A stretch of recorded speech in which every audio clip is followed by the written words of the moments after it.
Hi everyone, this is Dr. Ali Majid. I will be continuing talking about the case-based principles, okay? طيب لما نتكلم عن ال case-based principles حكينا قبل عن لو تفتكروا ال AA gradient and other things. Now we will go to this principle. You have a 50-year-old female with end-stage renal disease for hemodialysis today, okay? She complains of fever, severe back pain, neurologic examination is unremarkable. لما تعمل examination تلاقي إنه عندها tunneled catheter والtunneled catheter هذا اللي بتغسل منه اللي بتعمل منه الهيمودياليسيس فيه erythema and discharge at the catheter exit site. Okay, very nice. تعمل lab workup تلاقي إنه في اللاب فيها leukocytosis وال CRP is high, elevated. Okay, طيب يقول لك هنا in addition to obtaining cultures, what additional tests would you like to order؟ إيش حتطلب للمريض ده؟ هل حتطلب له CT with myelogram؟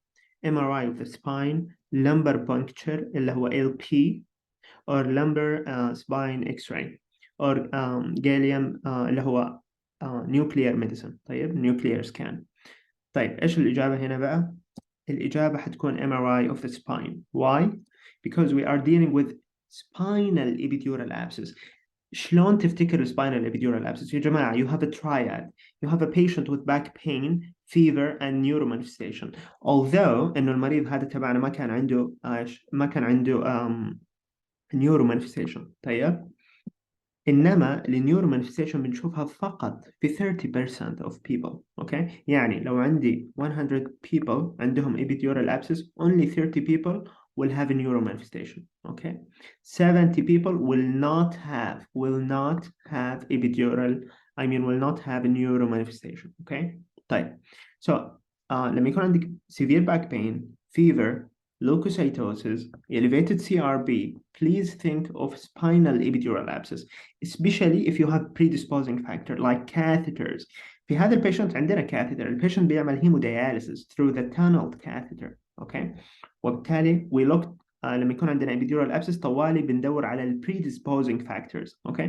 الكاثيترز زي our patient، ال UTI، ال IV drug use، epidural analgesia and nerve block. لأنه أنت لما تعمل epidural analgesia أنت إيش بتخترق السكن. when you go through the skin أنت بتاخد معاك البركة بقى، بتاخد معاك السكن فلورا والسكن بكتيريا. طيب especially الجرام positive bacteria. بعدين عندنا كمان skin and soft tissue infection. لما المريض يكون عنده skin and soft tissue infection هذه ال skin and soft tissue infection may go into the blood, and from the blood it can go where? It can go and cause spinal epidural abscess. طيب في ال spinal epidural abscess what is the best imaging modality? The best imaging modality is going to be MRI of the spine, MRI of the spine, MRI of the spine.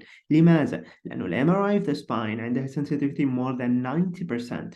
What does that mean؟ يعني ال MRI of the spine usually will not miss spinal epidural abscess. طيب مش بس كذا، لما المريض حيعمل decompression surgery ال MRI spine is usually required. okay? Surgeons will ask you for MRI of the spine.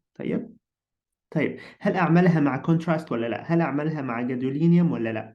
الفكرة إنه الجادولينيوم enhanced MRI هي البست imaging modality، ولكن you will avoid it في البيشنتس اللي عندهم end stage renal disease زي مين؟ زي our patient عندها إيش؟ عندها end stage renal disease، وبالتالي you will avoid الجادولينيوم. Why? Because of NSF.